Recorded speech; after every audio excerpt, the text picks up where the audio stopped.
নমস্কাৰ মই পৰিস্মিতাই আমাৰ ইউটিউব চেনেল শাইনিং ষ্টাৰলৈ সকলোকে স্বাগতম জনাইছো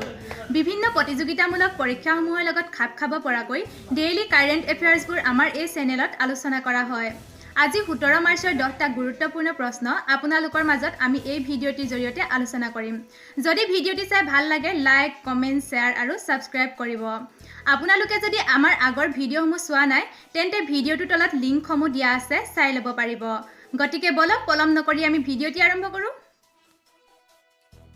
আজি আমাৰ প্ৰথম প্ৰশ্নত আছে business change maker of the year পুৰস্কাৰ কাক প্ৰদান কৰা হয় চাৰিটা অপচন দিয়া আছে অপচন এ নৰেন্দ্ৰ মোদী বি মনমোহন সিং সি অৰুণ জেটলি আৰু ডি ৰামনাথ কোবিন্দ শুদ্ধ উত্তৰটো হ'ল অপচন সি অৰুণ জেটলি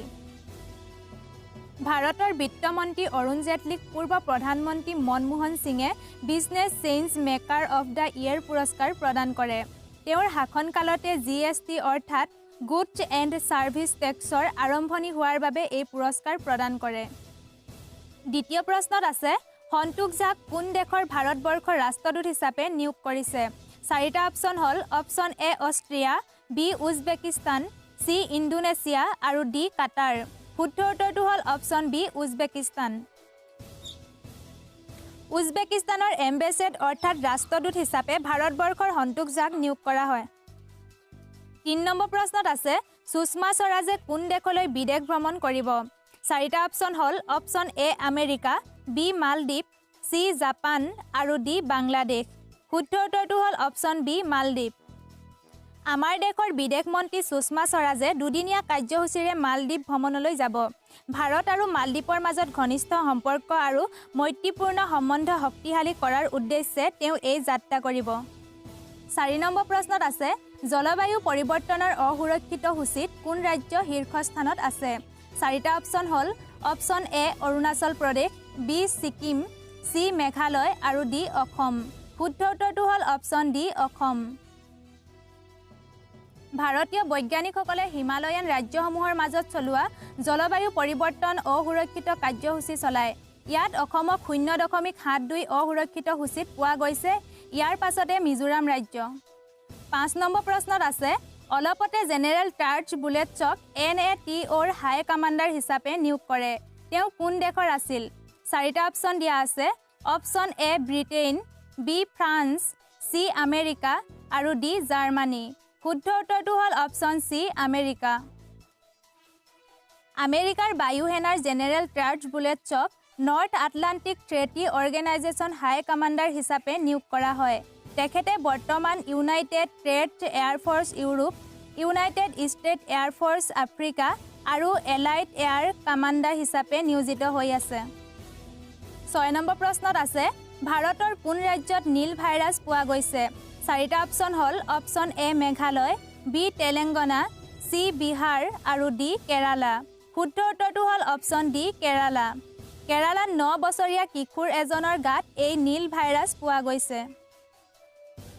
7 নম্বৰ প্ৰশ্নত আছে ভাৰত আৰু কোন দেশৰ সীমাত উগ্ৰপন্থী শিবিৰ ধ্বংস কৰিবলৈ অপাৰেশ্যন ছানৰাইজ মিছন চলায় চাৰিটা অপচন হ'ল option A Myanmar B Bangladesh C Pakistan আৰু ডি আফগানিস্তান শুদ্ধ উত্তৰটো হ'ল অপচন এ ম্যানমাৰ ম্যানমাৰ আৰু ভাৰতীয় সেনাই মিলি ইয়াৰ সীমাৰ যিবোৰ উগ্ৰপন্থী শিবিৰ আছে সেইবোৰ ধ্বংস কৰিবলৈ অপাৰেশ্যন ছানৰাইজ মিছন কৰি প্ৰায় 10টা চীনৰ দ্বাৰা সমৰ্থিত উগ্ৰপন্থী শিবিৰ ধ্বংস কৰে 8 নম্বৰ প্ৰশ্নত আছে আণ্ডাৰ 17 মহিলা বিশ্বকাপ এই বছৰ কোন দেশে নিয়ন্ত্ৰণ কৰিব চাৰিটা অপচন হ'ল option A Myanmar B Bharat C কাটাৰ আৰু ডি আমেৰিকা শুদ্ধ উত্তৰটো হ'ল অপচন বি ভাৰত আন্তঃৰাষ্ট্ৰীয় ফুটবল মহাসংঘৰ অধ্যক্ষ জিয়ানি ইনফুটিনে 2020 চনত অনুষ্ঠিত হ'ব লগা আণ্ডাৰ 17 মহিলা বিশ্বকাপত ভাৰতবৰ্ষই সঞ্চালিত কৰিব বুলি ঘোষণা কৰে 2017 চনৰ পুৰুষৰ বিশ্বকাপৰ পাছতে ভাৰতে দ্বিতীয়বাৰৰ বাবে এই খেল সঞ্চালিত কৰিবলৈ যোগ্য হয় 9 নম্বৰ প্ৰশ্নত আছে কাৰ্ডলেছ সেৱা কোন বেংকে আৰম্ভ কৰিছে চাৰিটা অপচন হ'ল option A HDFC bank B SBI bank C PNB bank আৰু ডি ICICI বেংক শুদ্ধ উত্তৰটো হ'ল অপচন বি SBI বেংক ভাৰতীয় ষ্টেট বেংকে কাৰ্ডলেছ ছাৰ্ভিচ অৰ্থাৎ কাৰ্ডবিহীনভাৱে গ্ৰাহকসকলে তেওঁৰ জমা ধন উলিয়াব পৰাকৈ ঠায়ে ঠায়ে য়োনো শাখা খুলিবলৈ আৰম্ভ কৰিছে। ইয়াৰ জৰিয়তে সকলো গ্ৰাহকে কোনো ধৰণৰ ATM, ডেবিট কাৰ্ড বা ক্ৰেডিট কাৰ্ড নোহোৱাকৈ টকা উলিয়াব পাৰিব। এতিয়া আহিছোঁ শেষৰটি প্ৰশ্নলৈ। প্ৰশ্নটোত আছে এছিয়া যুৱ এথলেটিক্স চেম্পিয়নশ্বিপ ক'ত আয়োজিত হৈ আছে? চাৰিটা অপশ্যন হ'ল option A Malaysia, B Singapore, C Delhi আৰু ডি হংকং। শুদ্ধ উত্তৰটো হ'ল অপশ্যন ডি হংকং। হংকঙত এছিয়া যুৱ এথলেটিক্স চেম্পিয়নশ্বিপ অনুষ্ঠিত হৈ আছে। বৰ্তমান সময়লৈকে ভাৰতে 2টা স্বৰ্ণ পদক লাভ কৰিবলৈ সক্ষম হৈছে। বন্ধুসকল, আজি ভিডিঅ'টিত ইমানেই আছিল। আকৌ এটি নতুন ভিডিঅ' লগ পোৱাৰ আশাৰে আজিলৈ সামৰিছোঁ। ধন্যবাদ।